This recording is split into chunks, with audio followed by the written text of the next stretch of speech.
Hello guys, good afternoon, good evening, good morning, depending where you're watching this video from and the time you're gonna see this video. I remember my humble self, the Ike man. If you are coming across this page for the first time, I would like you to watch my video, share, comment, and follow my page and subscribe to my YouTube channel. The senator representing Federal Capital Territory, who happens to be a member of Labour Party and who was also affirmed at the tribunal as the real elected senator of the Federal Republic of Nigeria, has a message she wants to send to the Minister of Federal Capital Territory, who happens to be the former governor of Rivers State, Nyesom Wike. On the message she's sending to Nyesom Wike, she's telling Nyesom Wike to be guided because the administration of Federal Capital Territory is not the same way he's looking at it. She's just sending Nyesom Wike a message to be guided on how he managed the administration of Federal Capital Territory. I don't want to say much concerning all the things she just mentioned in her speech.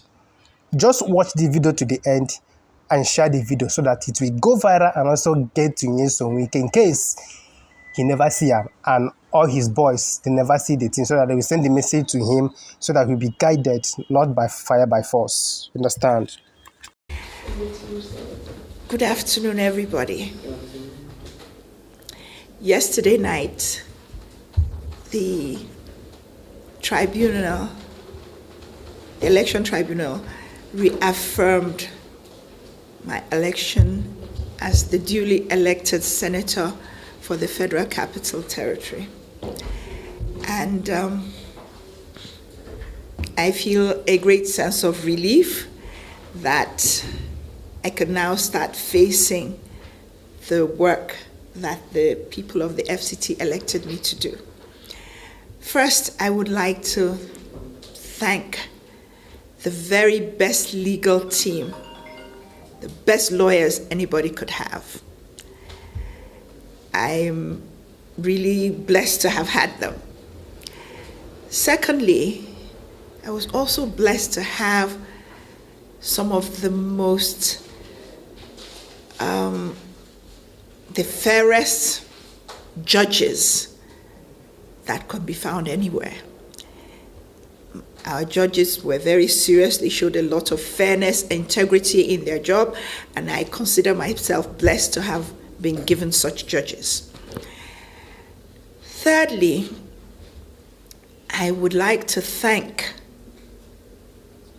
the Labour Party, the Obedience, the people of the FCT, all the people who have worked for this mandate, and to celebrate with them at the affirmation of the mandate.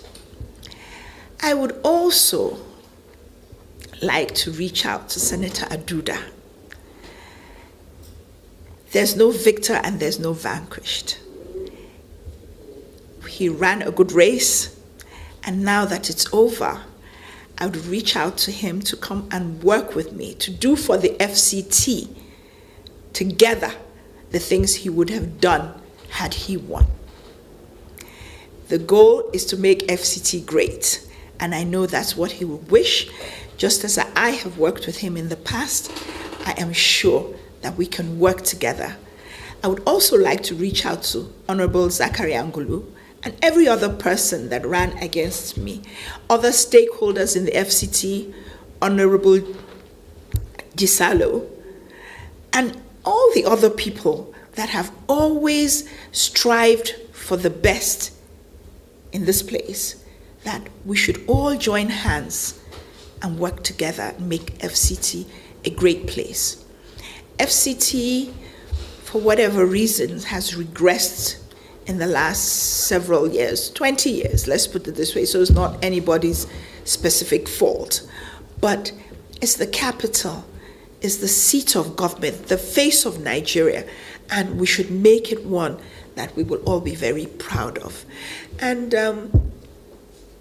I just consider myself blessed and honored the way things have gone. Thank you.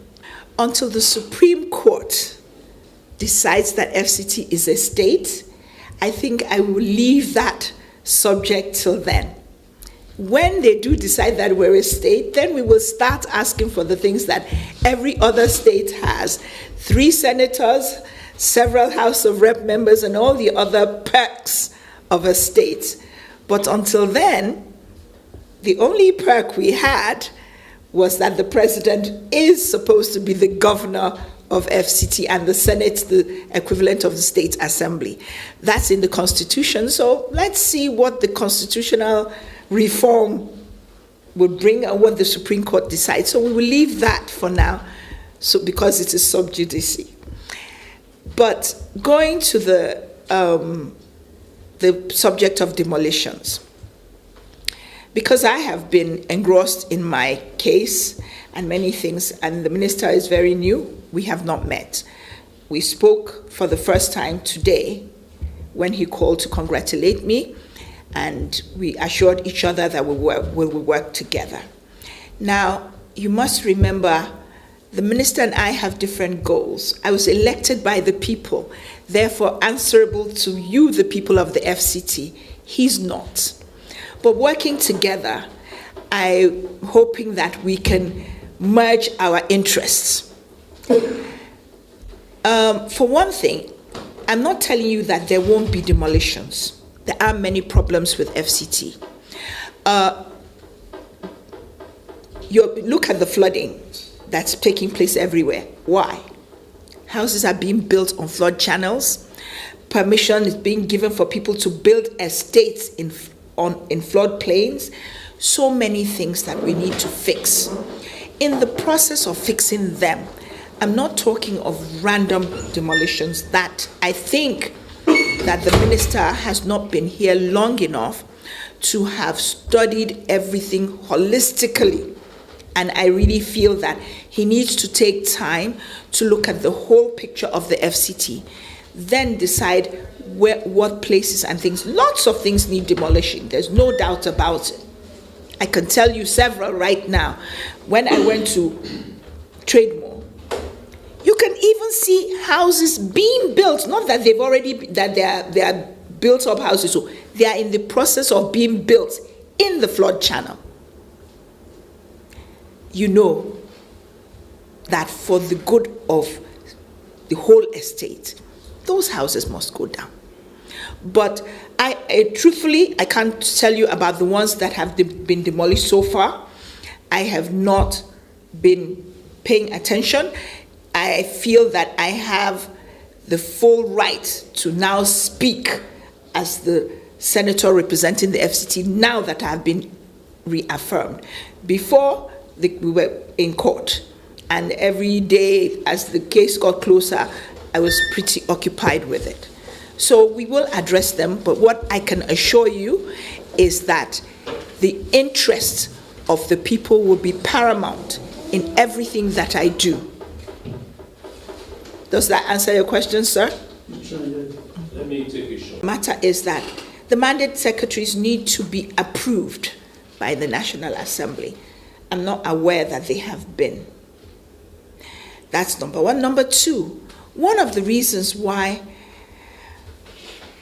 I think I can't talk about previous times, but I would like to say between 2015 and 2019, and why FCT has not thrived, you cannot bring mandate secretaries from outside FCT and expect them to excel. Mandate secretaries, if they are zoned, they should be found in the FCT. You can find every zone in FCT people who have lived here for several years, who are politicians or bureaucrats in the FCT. That is necessary. I remember I was speaking to the mandate secretary of Agriculture, or one of them, 2016 or 2017. He didn't even know where Kwali was. It's like taking me now to Bielsa and deciding that because somebody asked that I be given a slot, and then you want to make me a commissioner of anything in Bielsa, I wouldn't know where to start. By the time I get acquainted with the place, my tenure is finished. So people live in the FCT, and just like everything, you need to know the terrain, you need to know the problems, you need to know to be able to solve them. But the minister is new to the FCT, and maybe he wasn't guided right. But we need to look at that again. That means there is a vacuum. How? There is a lacuna. One expects that these gaps should be closed by through close collaboration. I cannot force myself on the minister, and you have to remember that the Senate is on recess. I'm a lawmaker. I haven't been around. The Senate is on recess, so they're not approving anything. You cannot get approval from a house that's not sitting. And also, you also have to remember that the minister of the FCT now, and I don't think we've ever really had a governor. We have had one as a senator, as a minister of the FCT. So some governors may think that FCT as minister, since between the minister administers FCT, the senator is the highest elected office in the FCT. The FCT, the minister of FCT does not have executive powers. He works hand in hand with the National Assembly and the president to administer FCT. So I've never met the minister. So if there's a lacuna, it isn't completely my fault. The Senate is on recess. And remember, the minister has been there 2-3 weeks. The Senate has been inaugurated, 2 months? And most of the 2 months, we've been in court.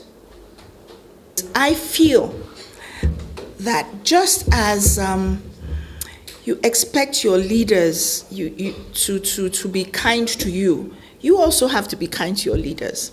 Let me give you a scenario of what the last year and a half has been for most of the people in the National Assembly. In fact, now, when you look at our platforms, is when most of the senators are being affirmed. Most of the time you come, somebody's off somewhere, he has tribunal in somewhere or the other, he has to raise money for lawyers, all sorts of things. So the last 8 weeks that we have been senators, I will assure you that 90% of the senators have been completely distracted, which is only to be expected. If you're not a senator, you cannot represent the people. So that's the first hurdle you must clear. Number 2, I assure you that most of the senators, especially the new ones, they are definitely not silent. The only difference is that when we have issues to discuss, and I suppose it's properly managed by the Senate President, when the House is going to be rowdy, he calls for an executive session, and you will never know what happened in there. I know some of the things I have seen in those executive sessions, even with the older senators. Sometimes I'm shocked at how rowdy the House gets. We all are extremely vocal, I promise you. If not, there's certain things that would have happened that have not. So you need to give us a few months to see what kind of senators we're going to be. You cannot judge us of 3 months, 9, of which we've been on recess already now, I'd say at least 6 weeks. We were not even there for the 6 weeks. Most of the senators are away. The only reason that I am here, I went away, I came back, is because I wanted to be around for my judgment, even if I wasn't going to be physically in the court. And then I'm going away again because this is the biggest period we have for being away. I'm one of those people that I have gone to the Senate every day it has sat. So you need to, it's unfair. There are 8 Labour Party senators, and I assure you, they're not quiet. Even the 50 minority senators are not quiet senators at all. And even within the APC, I will tell you that at least 20% of them are definitely not quiet senators. So you have to wait to see the things that unfold, to see what we didn't even have committees. So it's not as if you can talk about any specific issues other than what was brought to the Senate for you to deal with on that day. But now that we have committees, then you will start to see the kind of senators that we're all going to be. Then you can judge us. And as for FCT, believe me, I have a long list of problems that the minister and I and the National Assembly have to solve. I have also reminded the Senate that the Senate is the equivalent of the State Assembly of FCT. We need a lot of bylaws passed. Before we went on recess, I had brought a motion for urgent discussion, but the day it was to be heard was when we started to screen ministers, and it was urgent because it had a time constraint. Security, security, security. And I made all the senators know that it was a very critical and urgent problem. And I have several. My shopping list for FCT is quite long. I know the problems of the FCT. So as the minister has said he will work closely with me, we will solve those problems. You have to give us time. He's been minister, I don't know, all of 2 weeks, maybe, or 3. And I certainly have not been around. We are on recess. The chairman of FCT committee, most of National Assembly, nobody's there. I don't think he's met anybody.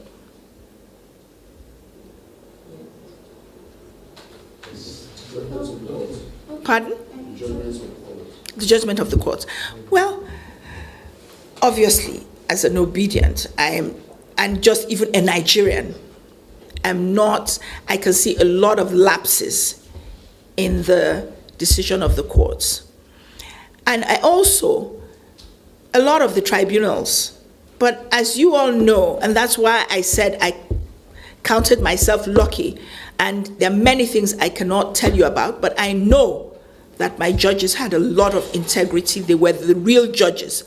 But in lots of places, I've also seen where Femi Falana quoted the Electoral Act.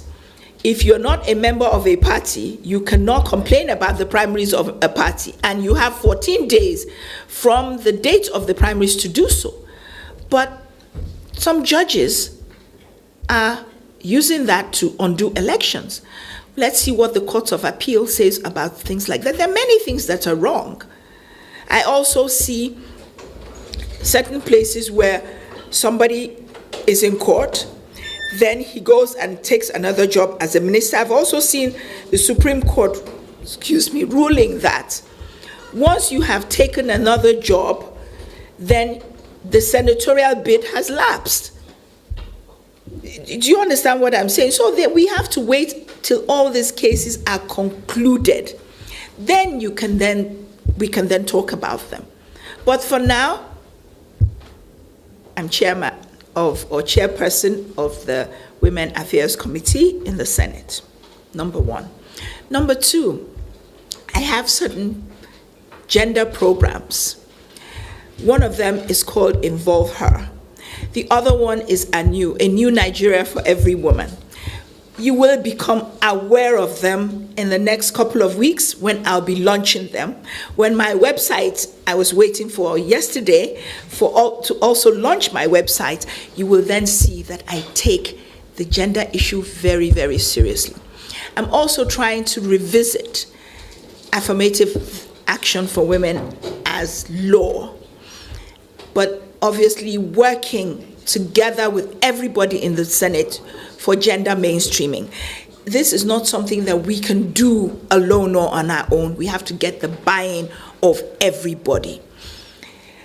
Recently, I distributed to the Senate, and I think I'm going to do the same thing to all of the National Assembly, a list of all the National Assemblies of the world, how many seats they had, and countries like Saudi Arabia, UAE, you name it, were way, way, way ahead of us. That was not good enough for the giant of Africa. So I also must say that where gender issues were not taken seriously before, now even the men see that we cannot fully develop. I can't judge him yet. I don't know him. He has resolved to work with us. I think he may have also been waiting for the affirmation. Now that it's come, he now knows that we are the ones he's going to work with. So we've planned to sit and talk and see how to work together. And since my agenda is that of the people, I don't know what his agenda is. I would like to think that it's also that of the people. So we will see what happens. A priority, security, water, infrastructure, not necessarily massive roads, but even just graded rural roads will do. Also agriculture. 5 out of the 6 area councils are agrarian. Women empowerment, youth empowerment, and those things are all easy to do.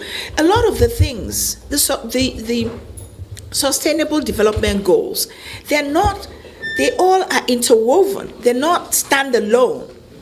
Sanitation and health, education, they're not standalone. They all weave into each other. So my long shopping list is intertwined, and my distraction is only since I've been a senator. All the programs that I'm going to launch, I've been working on from the day that I was given a ticket. So they're highly developed, not because they were just done now, but I've worked on them coming along, and I've lived in this place for a long time. I've been in the political space. I know what the problems are. For instance, even when you provide water, pipe-borne water to the city center, there are many, many, many villages that are so far apart that it would be unrealistic to send pipe-borne water there. But you can give them solar boreholes. Lack of electricity in this place, we're in the 21st century. Renewable energy is the way to go. We don't have to wait for NEPA. Even in transportation, CNG buses and cars, retrofit centers for those things if you want to, with the government assisting. That is better than 8K palliative to if I can turn your car into a CNG car instead of giving you 8K, wouldn't you prefer? So there are lots of ways. Cook, clean stove for women. There are so many things, and they're all not independent of each other. They all tie in. In the process of doing those things, you get a green economy. Climate change is the thing now. We will earn carbon credits for doing them. There's so much. And when I say much, it all intertwined. They're all interwoven. So streamline it. It is streamlined, but in the process, you do get all those things in. Now, even if you talk about, say, SMEDA, I'm sure most of Abuja youth do not know that there are free workshops where they can actually go and work and produce without needing their own workshop, and just produce their goods and go and sell it and come back and use it till they can actually have their own workshop. So there's a lot that's on the ground, and I intend to get them all involved.